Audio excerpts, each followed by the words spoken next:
ჩვენთვის არის მნიშვნელოვანი დღე, დასრულდა მოლაპარაკებების თითქმის ერთწლიანი პროცესი, რომელიც მიმდინარეობდა OK-ის ცენტრალურ ოფისთან ლონდონში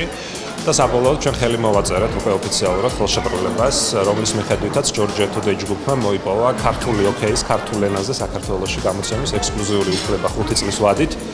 ცხადია, ეს არის ამბიციური პროექტი, უკვე ძალიან ბევრი ექსკლუზივი მზადდება პირველი ნომრისთვის, რომელიც ივლისის თვეში გამოვა და დღეს არის ასევე მნიშვნელოვანი დღე იმ თვალსაზრისით, რომ ჩვენ კონკურსის შედეგად საბოლოოდ მივიღეთ გადაწყვეტილება და OK-ის მთავარ რედაქტორად წარვადგენთ ნინო იოსელიანს, რომელსაც სრულ ნდობას უცხადებთ, როგორც მე პირადად, ასევე ჯორჯია თუდეი ჯგუფი და დარწმუნებული ვარ და იმედი მაქვს, რომ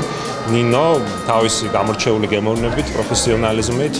ხარისხისადმი განსაკუთრებული დამოკიდებულებით შეძლებს იმას, რომ ქართული OK იყოს არა მხოლოდ სტანდარტების